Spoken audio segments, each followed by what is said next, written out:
मुसलमान सबसे ज्यादा जानता है कि हम योगी आदित्यनाथ की सरकार से हमको इससे निजात कौन दिलाएगा? अखिलेश दिलाएगा। तो मुसलमान बटेगा क्यों? जब इलेक्शन आएगा उत्तर प्रदेश का तो एक मुसलमान से डर दिखाएगा, एक बीजेपी का डर दिखाकर मुसलमानों को बेवकूफ बनाकर हासिल करेंगे। हमारी एक नस्ल, दो नस्ल, तीन नस्ल, चार नस्ल, पांच नस्ल निकल गई, तुमको ही वोट डाल रहे। अगर जब असदुद्दीन ओवैसी खड़ा होता है तो वो वोट काटने के लिए आया, वोट काटने के लिए नहीं आया भाई। मैं गवाह है, मैं वोट काटने के लिए नहीं आया।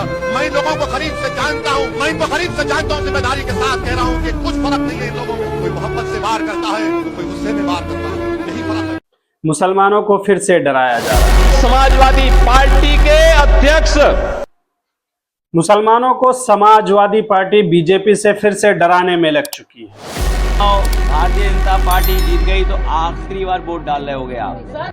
मुसलमानों को बीजेपी से डराने के लिए, उन पर जो है बीजेपी का खुला दुश्मन मुसलमानों को बनाने के लिए समाजवादी पार्टी फिर से आगे आ चुकी है। बीजेपी की सबसे बड़ी, देश में सबसे बड़ी, मुसलमानों को बीजेपी का दुश्मन बनाने के लिए समाजवादी और कांग्रेस फिर से इस एक मंच पर एक साथ आ चुकी है।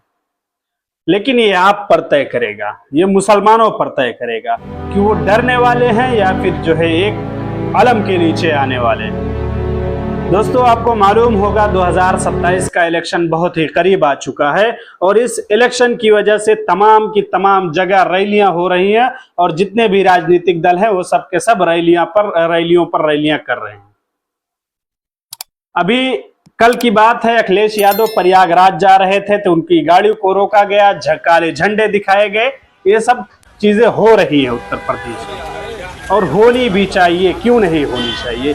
किसी को अपनी मनमानी करने की इजाजत नहीं होनी चाहिए। फिर उसके बाद इंडिया गठबंधन का एक मंच सजता है, उस पर बड़े बड़े नेता बैठते हैं और राहुल गांधी ये कहते हैं कि समाजवादी पार्टी का तूफान आ रहा है, समाजवादी पार्टी का तूफान आ रहा है। ये लिख करके ले लो कि योगी आदित्यनाथ हारने वाले हैं। इंडिया गठबंधन का तूफान आ रहा है, आप लिख के ले लो। यहां पे बीजेपी की सबसे बड़ी, देश में सबसे बड़ी हार उत्तर प्रदेश में होने जा रही है, लिख के ले लो। लेकिन इन सब से कहीं बड़ी बात हमारे लिए और आपके लिए ये होगी कि आज 29 तारीख है। असदुद्दीन ओवैसी बिजनौर के नजीबाबाद में तशरीफ लाने वाले हैं और तमाम लोगों से मुलाकात करने वाले हैं। जिस तरह से मटेरा विधानसभा में असदुद्दीन ओवैसी ने इलेक्शन की चिंगारी लगाई थी और जो है मशाल जलाई, उसी तर्ज पर, उसी अंदाज में फिर से असदुद्दीन ओवैसी नजीबाबाद आ रहे हैं। और नजीबाबाद आने के बाद देखना यह दिलचस्प होगा कि मुसलमान उनको किस तरीके से देखना चाहता है। कि मुसलमानों को फिर से वही देखना है जैसे पिछले 70 सालों से देखता आ रहा है अपने आप को। क्योंकि अल्लामा इकबाल ने कहा था कि खुदा ने आज तक उस कौम की हालत नहीं बदली, न हो जिसको ख्याल खुद अपने आप को बदलने का। तो ये आप पर तय करता है कि आप किसको देखना चाहते हैं। हालांकि बहुत सारी बातें हैं, मैं एक एक करके आपको विस्तार में बताना चाहता हूं। असदुद्दीन ओवैसी आ रहे हैं उत्तर प्रदेश और उत्तर प्रदेश की राजनीति में लगातार इस बात को लेकर के चर्चा हो रही है कि असदुद्दीन ओवैसी आ रहे हैं, बी टीम है, सी टीम है। ये सारी की सारी चीजें उन पर इल्जाम लगते जा रहे हैं। मैं इन सब चीजों से अलग बात करना चाहता हूं कि अगर आपको अखिलेश यादव ने फिर से वो प्रोपेगेंडा शुरू कर दिया है। अखिलेश यादव ने फिर से मुसलमानों को बीजेपी का खुला दुश्मन बताना शुरू कर दिया है कि बीजेपी और मुसलमानों में दुश्मनी है। हमारे लिए तो प्रधानमंत्री संसद भवन में भी खड़े होकर के बोल देंगे कि हमारे पुराने मित्र हैं, कभी कभी कोई बातें बता देते हैं। तो मुसलमानों का बीजेपी से जो दुश्मनी बनाई गई है, मुसलमानों को जो बीजेपी से डर दिखाया जा रहा है, इसमें पूरा का पूरा जोर अखिलेश यादव और समाजवादी पार्टी कर रही है। अखिलेश यादव और राहुल गांधी और ये तमाम के तमाम लोग कर रहे हैं।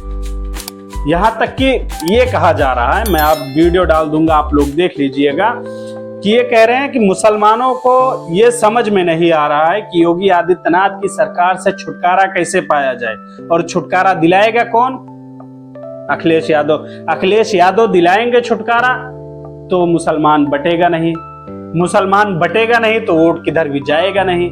मुसलमानों को डर दिखा दिया गया है। अखिलेश यादव ने ये कह दिया है कि अगर मुसलमान, या फिर ये कहें कि अगर इस मर्तबा बीजेपी 2027 के इलेक्शन में जीत जाती है तो ये लोगों का आखिरी वोट होगा, आखिरी मर्तबा वो अपनी जिंदगी का वोट दे रहे होंगे। मुसलमान सबसे ज्यादा जानता है कि हम योगी आदित्यनाथ की सरकार था, हमको इससे निजात कौन दिलाएगा?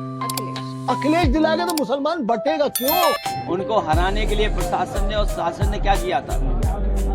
उत्तर प्रदेश में चुनाव भारतीय जनता पार्टी जीत गई तो आखिरी बार वोट डालने हो गया। अब भाई अखिलेश, सवाल ये भी उठता है कि अखिलेश यादव को इन सब चीजों के बारे में कैसे पता है, या फिर वो अपनी मनगढ़ंत कहानियां बना रहे हैं, या फिर वो जो है मुसलमानों को डराने के लिए बता रहे हैं कि मुसलमानों अगर तुमको दोबारा से वोट देना है, दोबारा से जो है बीजेपी से दूर होना है तो हमको जिताओ, अखिलेश यादव को सरकार में लाओ। लेकिन कहीं ना कहीं मुसलमान इन सब चीजों से अब तंग आ चुका है। अब बीजेपी से भी जो है दुश्मनी नहीं करना चाहता है। मैं पिछली वीडियो में भी बता चुका हूं कि आजम खान बनने से अच्छा है यूसुफ पठान बन जाए। फिर ये भी सोचा जाता है कि कभी कभी आजम खान जैसे लोग भी होने चाहिए। फिर कभी ये भी सोचा जाता है कि यूसुफ पठान जैसे लोग भी होने चाहिए। हालांकि असदुद्दीन अवैसी बिजनौर आ रहे हैं और ये लगातार अखिलेश यादव का प्रयास रहा है, चाहे जितने भी इलेक्शन हुए हैं उससे पहले मुसलमानों को इस चीज पर डराया जाए। और उड़ते उड़ते खबर तो ये भी आ रही है कि बीजेपी के एक नेता है, वो कह रहे हैं कि जितने भी मतलब अखिलेश यादव की पार्टी के समाजवादी के नेता हैं उनमें 25-30 सांसद जो है वो बीजेपी के संपर्क में है, एकदम नजर पे है। जैसे वो इलेक्शन हारती है तुरंत, जैसे टीएमसी के तमाम 28 के 28 विधायक साइड हो गए थे, जाकर के बीजेपी में शामिल हो गए, उसी तरह से उसी तर्ज पर जैसे ही ये हारती है, कि अगर जरा सा भी डर लगता है कि हम सरकार नहीं बना पाएंगे, या सरकार बनाने से पीछे रह जाती है अखिलेश यादव, पीछे रह जाती है समाजवादी पार्टी, तो तुरंत के तुरंत उनके जितने भी विधायक हैं वो सबके सब जाकर के बीजेपी में शामिल हो जाएंगे। क्योंकि जितने भी आपने जिनको भी चुन करके बिठाया है वो सब के सब कहीं ना कहीं किसी न किसी चीज में मुलविस हैं, किसी न किसी करप्शन में, किसी न किसी चीज के चोरी में, फराडगिरी में, सबके सब मुलविस हैं। और फिर इनका डाटा रखा है बीजेपी ने। तुम नजरें छुपाकर कहां तक जाओगे? तुम नजर छुपाकर कहां तक जाओगे? तुम्हारी जो है नस पर हाथ रख दिया है, मेन नस पकड़ ली गई है तुम्हारी, तुम जा नहीं सकते हो। और ये तुम सोच रहे हो कि बीजेपी को हरा दोगे, तो बीजेपी क्यों नहीं हरा पाओगे।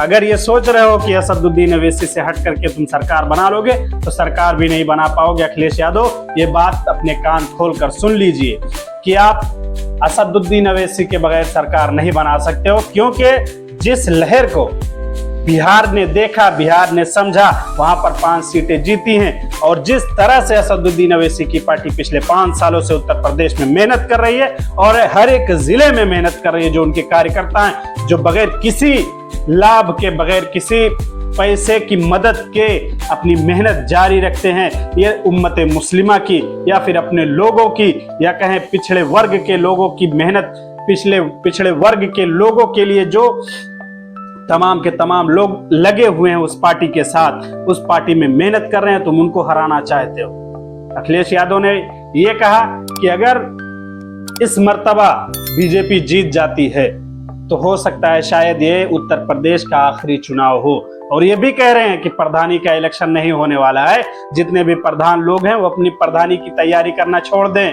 प्रधानी का इलेक्शन खत्म हो चुका है, पता नहीं खत्म हुआ है कि नहीं, इसकी कोई ऑफिशियल अनाउंसमेंट नहीं है, लेकिन वो बता रहे हैं हो सकता है शायद जैसे पीएम मोदी ने कहा था कि हमारे अच्छे मित्र हैं तो हमें अंदर की खबर मिल जाती है, तो हो सकता है शायद वो भी जो है अंदर के मित्र हों, उनको भी अंदर की खबर मिल जाती हो। चलिए, बहरहाल आपको ये तय करना होगा कि असदुद्दीन अवैसी आ रहे हैं, उत्तर प्रदेश के इलेक्शन की तैयारी में लगे हुए हैं और बहुत ही ज्यादा मेहनत कर रहे हैं, और बहुत ही ज्यादा उनके लोग मेहनत कर रहे हैं, जमीनी स्तर पर मेहनत कर रहे हैं। आपको तय करना होगा कि आप किस तरफ जाना चाहें। बहुत बहुत